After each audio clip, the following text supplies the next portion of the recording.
Hey, it's Soleil, and this is episode 96 of the Orange Pill Investor. And today I want to talk about me. I'm not talking about the stock market. Well, I may talk about it indirectly at the end, but my handle is the Orange Pill Investor, or excuse either my show is the Orange Pill Investor. It's not Orange Pill Investing. So I'm going to talk about myself a little bit. We're going to watch this clip. I can't wait. I'm psyched for this.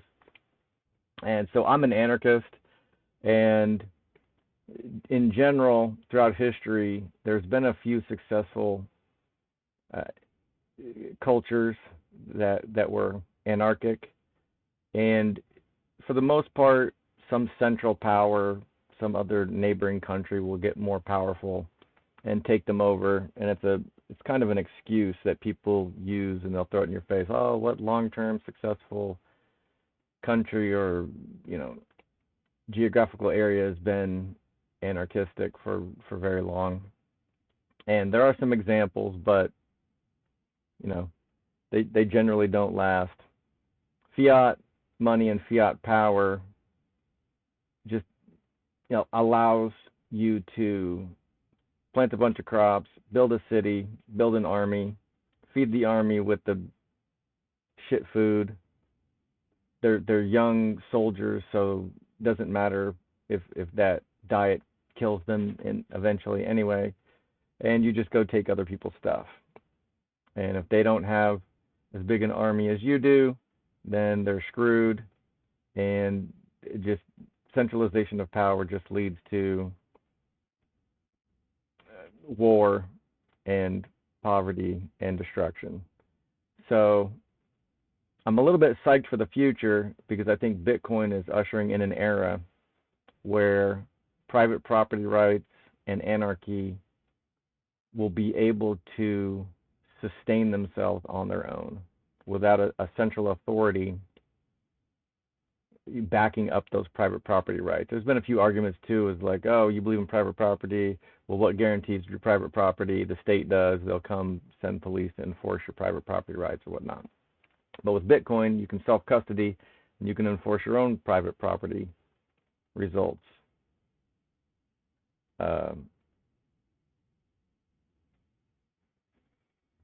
So, what does that have to do with the UFC?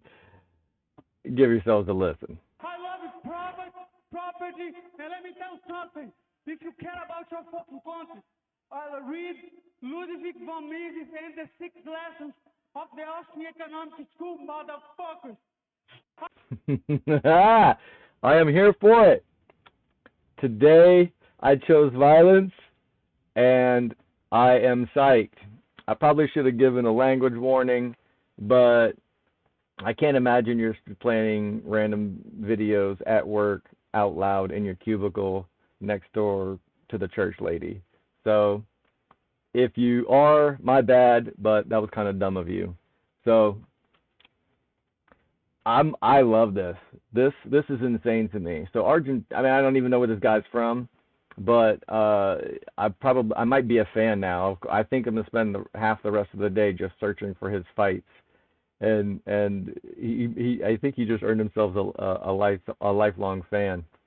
But there's a little bit of excitement in Argentina. He identifies himself as an ancap. I'm an anarchist with no qualifiers, so I really couldn't give a crap less if you're ancap or ancom. Those designations don't mean anything to me. If you're willing to coexist with me and leave me alone, that's fine. Generally, the ancaps can do that. Ancoms have a little bit more of a problem with it. But within my own family, I live as a communist. Like it all belongs to everybody. Me and my wife are in charge of it, but anybody, the kids don't they don't have to enforce their own private property rights. So that's where I stand with that. I just don't believe that fiat rulers can be a moral situation, and I'm kind of excited about the future because I can't wait to see a world where everyone just enforces their own private property rights, and there's just this natural element for some private security maybe to help you out, some neighborhood watch stuff. Of course, if there's a murder or some kind of crime, we can have private CSI investigations and private courts and private prisons, not like the private prisons now where you're incentivized by the contracts to just pump as many prisoners into the system as possible. But yeah, I'm here for it. I mean, if I live to 100, my life's basically half over.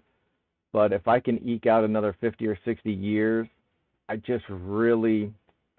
know we say that it's good that Bitcoin took so long to get adoption, because if it happened too fast, it would have broken too many things.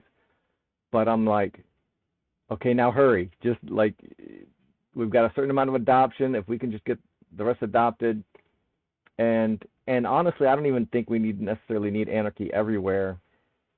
I think we just need to soften up the nation state enough to where,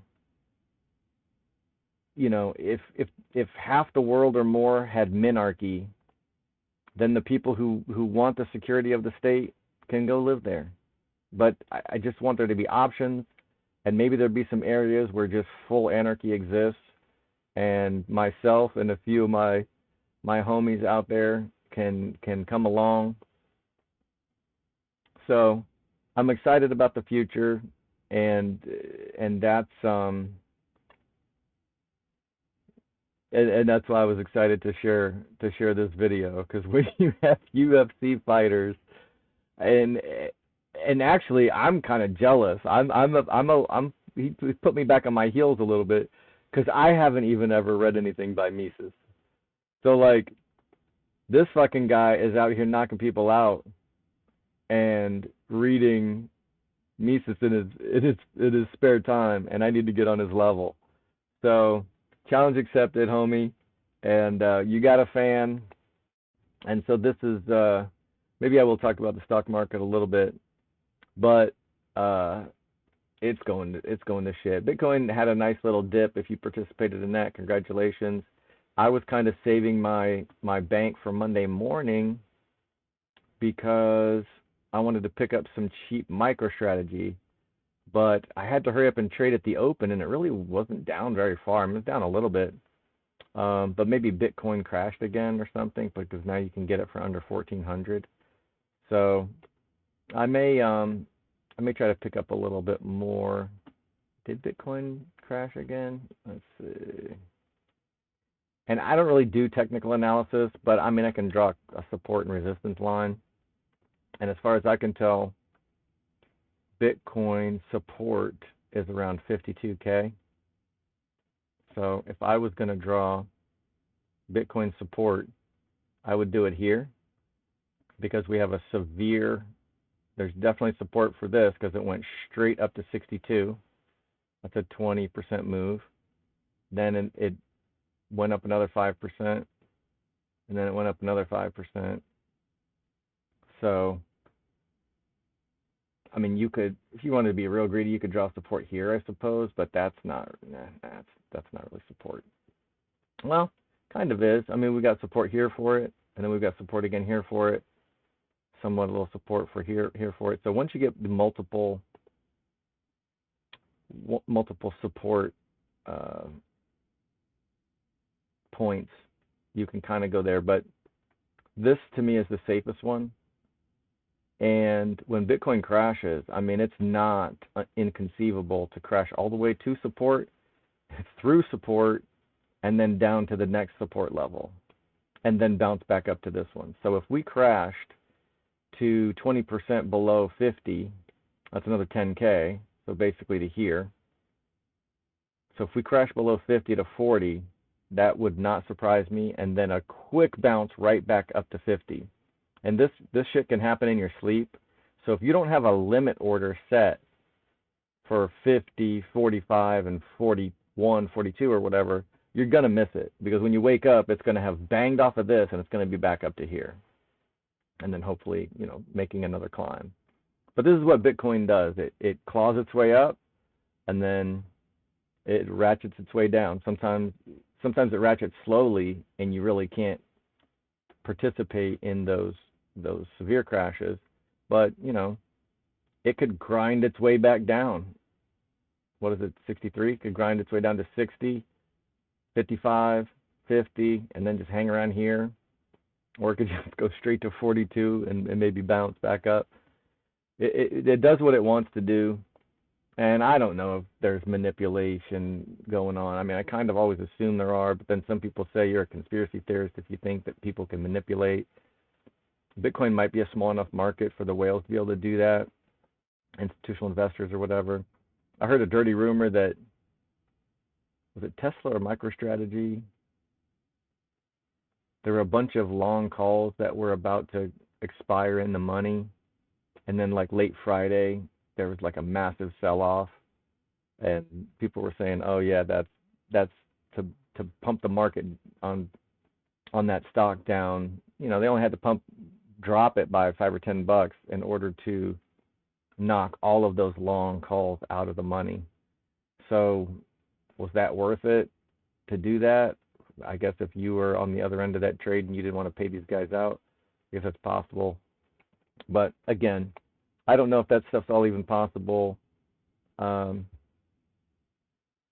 been a retail trader since like May of 2020, so I think I'm pretty good at what I do, but understanding the deep state version of the stock market, whatever that is, and whoever those players are, I'm not the guy.